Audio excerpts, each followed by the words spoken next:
Bismillahirrahmanirrahim. Assalamualaikum warahmatullahi wabarakatuh. Alhamdulillah nasta'inu wa nastaghfiruh wa na'udzu billahi min syururi anfusina wa sayyiati a'malina. May yahdihillahu fala mudilla lahu wa may yudlilhu fala hadiyalah. Asyhadu an la ilaha illallah wahdahu la syarikalah wa asyhadu anna Muhammadan abduhu rasuluh. Amma ba'du. Hadratal muhtaramin, alhamdulillah kami bersyukur saya bisa bertemu dengan Anda semuanya dalam rangka pertemuan silaturahmi, terutama dalam rangka menerangkan tentang sholat jamaah. Pertama, saya ingin sedikit mengambil sesuatu dari Rasulullah, yaitu pada tempatnya pada tanggal 27 Rajab tahun ke-11 kenabian. Rasulullah SAW dipanggil oleh Allah untuk menghadap kepada Allah Subhanahu wa Ta'ala, yaitu di Sidratul Muntaha yang dinamakan Mi'raj. Pada tahun itulah Rasulullah bersama Jibril naik ke Sidratul Muntaha dengan melalui beberapa langit. Ketika Rasulullah sampai ke langit ke-6, langsung saja ke-6 ketemu Nabi Musa alaihissalam. Di situ Nabi Musa alaihissalam menangis. Loh, Nabi Musa kok menangis? Kenapa? Apa kata beliau? Kata Nabi Musa, iya, saya ketemu seorang utusan Allah yang terakhir, yang tetapi umatnya yang masuk surga lebih banyak daripada umat saya. Ini yang saya terenyuh pada Nabi Muhammad. Kemudian Rasulullah meneruskan perjalanan ke langit ke-7. Disitulah ketemu Nabi Ibrahim alaihissalam. Kemudian setelah itu Rasulullah menuju Sidratul Muntaha sendirian tanpa malaikat Jibril tinggal di langit ke-7. Sampai di Sidratul Muntaha, duduk di depan Allah Subhanahu wa Ta'ala. Beliau duduk lantas mengucapkan at-tahiyyatul mubarakatus shalawatut thayyibatulillah. Ketika itu Allah menjawab, assalamualaikum ayyuhan nabi wa rahmatullahi wabarakatuh. Rasulullah ingat umatnya. Ya Allah, kok hanya saya sendiri yang mendapat rahmat dari Allah? Rasulullah menjawab, assalamu alaina wa ala ibadillahi shalihin. Disinilah letak kedudukan Rasulullah yang selalu memikirkan umatnya. Ketika beliau mendapat kehormatan dari Allah, beliau memikirkan umatnya, yaitu mendoakan mudah-mudahan umat yang sholihin mendapat kehormatan juga. Ini Rasulullah, kepemimpinan Rasulullah. Kemudian disitulah Rasulullah mendapat mandat, yaitu sholat yang banyaknya 50 kali sehari semalam. Namun ketika Rasulullah menerima mandat itu, turun sampai ketemu Nabi Musa alaihissalam. Ya Rasulullah, disuruh apa Anda menghadap Allah? Rasulullah menjawab, saya disuruh sholat 50 rakaat, 50 kali sehari semalam. Subhanallah, umatmu tidak kuat nanti. Umatmu tidak kuat. Akhirnya Rasulullah, tolonglah Rasulullah, minta korting. Akhirnya Rasulullah balik ke atas, di korting 10. Ketemu Nabi Musa lagi, dikatakan lagi umatmu tidak kuat. Korting lagi 10, korting lagi 10, sampai tinggal 5. Setelah sampai tinggal 5, Rasulullah ditanya, ya Rasulullah, di bagaimana keadaannya? Ya, saya disuruh sholat 5 waktu sehari semalam. Nabi Musa masih menjawab, memprediksi bahwasanya umatmu belum kuat untuk sholat 5 kali sehari semalam itu. Rasulullah terus balik kepada Allah Subhanahu wa Ta'ala untuk minta dikorting lagi. Allah menjawab, hiya khamsun wa hiya khamsuna. 5, tapi pahalanya 50. Tetap yang dikorting hanya pekerjaannya, tapi pahalanya tetap 50. Subhanallah. Itulah ketika itu Rasulullah terus menerima 5 waktu sehari semalam. Nah, kemudian Rasulullah turun sampai di Mekah lagi. Nah, Rasulullah terus mulai sholat. Nah, sholat inilah yang sampai sekarang masih diperlakukan sampai terakhir nanti adalah sholat. Nah, jadi syariat nanti syariat agama Islam nanti, yang terakhir adalah sholat. Kemudian di dalam sholat ini Allah memberi keringanan-keringanan, Allah memberi faedah-faedah. Di antaranya untuk memperbesar pahalanya sholat, Allah mensyariatkan berjamaah. Banyak sekali hadis-hadis tentang fadilah sholat berjamaah.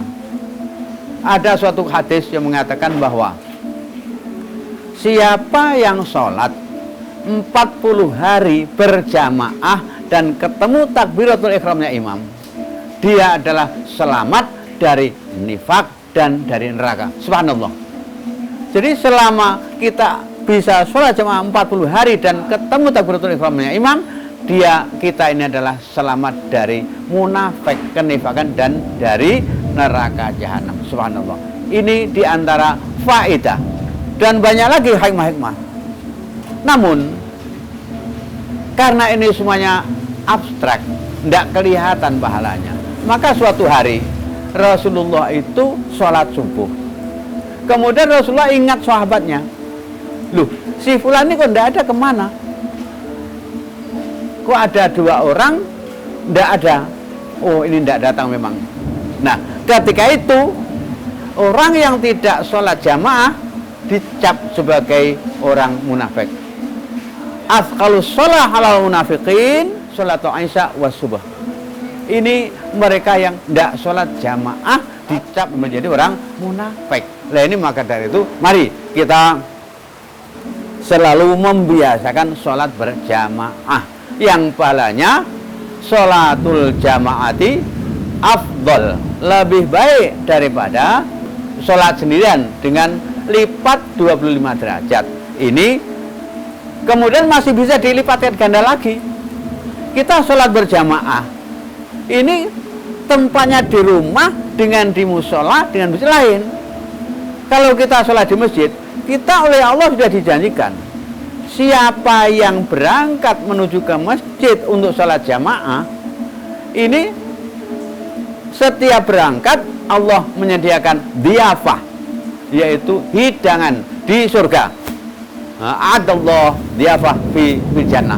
Allah menyediakan hidangan di surga setiap berangkat dan pulang. Subhanallah. Ini motivasi bagi kita supaya kita mau sholat jamaah. Subhanallah.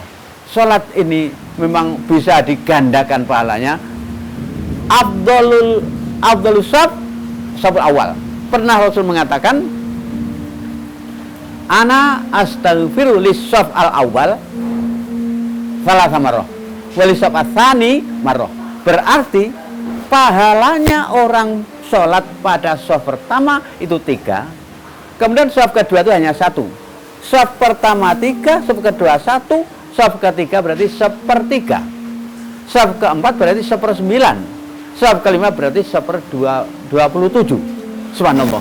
Ini motivasi kita supaya cepat ke masjid.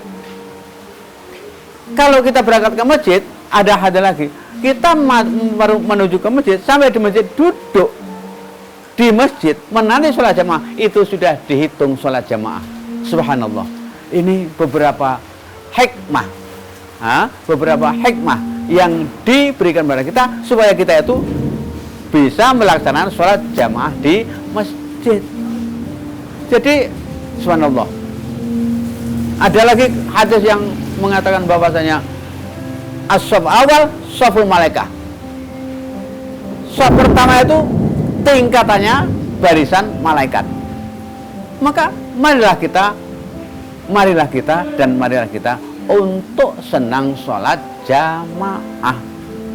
Jangan sampai kita ada azan kemudian kita tenang di rumah, senda gurau dengan keluarga. Tidak ada azan, itu panggilan sholat, panggilan suci, harus kita sucikan. Jangan sampai kita dengar azan, telinga kita terbuntu, telinga kita diganggu oleh setan, hati kita diganggu oleh setan. Marilah kita ada azan, kita datangi masjid untuk sholat jamaah. Dan shaf pertama shaful malaikah. Kita nanti di akhirat di akhirat nanti kedudukan kita seperti kedudukan kita dalam sholat. Kita paling dekat dengan Allah kalau kita selalu di shaf pertama. Kita dekat dengan Allah, dekat kita dengan Allah kalau kita bisa selalu shaf pertama, barisan pertama. Inilah kedudukan kita. Nah, mari kita usahakan supaya kita selalu dekat dengan Allah. Orang itu kalau dekat dengan Allah, umpamanya kita dekat dengan seorang pejabat saja, tidak minta dikasih, ya dah, tidak minta dikasih. Tetapi kalau kita jauh, minta rengek-rengek, belum tentu dikasih. Tapi kalau kita dekat, tidak minta dikasih dan selalu ada. Dan selalu disiapkan. Orang yang paling dekat itu selalu disiapkan. Karena apa? Ini kita berarti kita dikasihi Allah, kekasih Allah. Kalau kita dikasih Allah, pasti akan mendapat selalu mendapat rahmat dari Allah Subhanahu wa taala. Terus dan tidak henti-hentinya kita mendapat rahmat. Maka fausik binafsi bitaqullah. Marilah kita selalu melaksanakan hal ini selain hikmah-hikmah yang akliyah.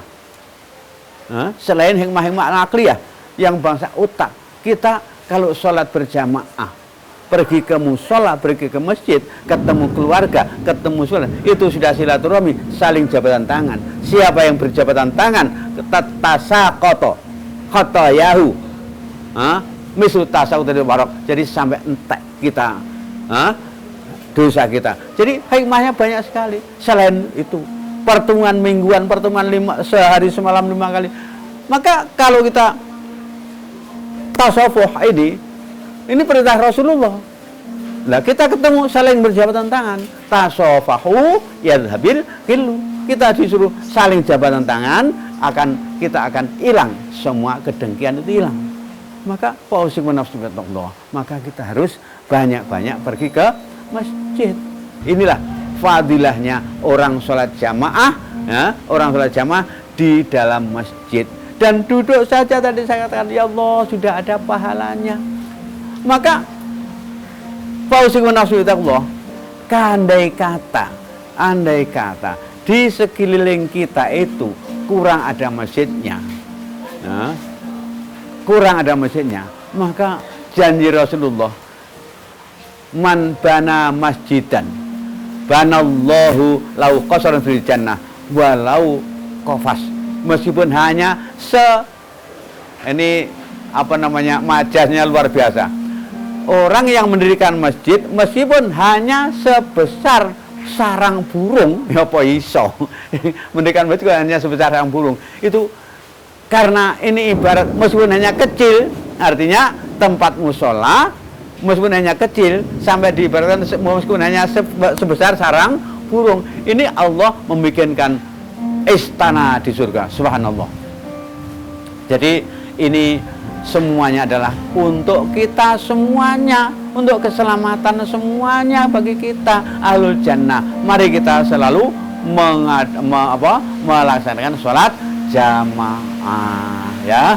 Jadi mungkin ini yang bisa saya sampaikan tentang hikmah sholat jamaah. Yang mudah-mudahan yang ngomong saya bisa melaksanakan sholat ini dengan sebaik-baiknya dan mudah-mudahan istiqomah. Istiqomah itu subhanallah, susah mengatakan istiqomah. Abu Bakar itu ketika wa'mur wastaqim itu Abu Bakar nangis karena takut tidak bisa istiqomah. Maka marilah kita selalu berdoa kepada Allah, mudah-mudahan kita bisa istiqomah di dalam melaksanakan tugas ibadah ini supaya kita betul-betul menjadi hamba yang menghambakan diri, gitu kan?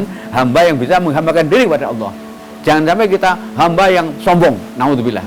Kita yang hamba yang bisa menghambakan diri, tahu bahwasanya kita itu hamba. Inilah hamba yang bisa menghambakan diri. Ini saja. Subhanakallahumma wa bihamdika asyhadu an la ilaha illa anta astaghfiruka wa atubu ilaik. Assalamualaikum warahmatullahi wabarakatuh.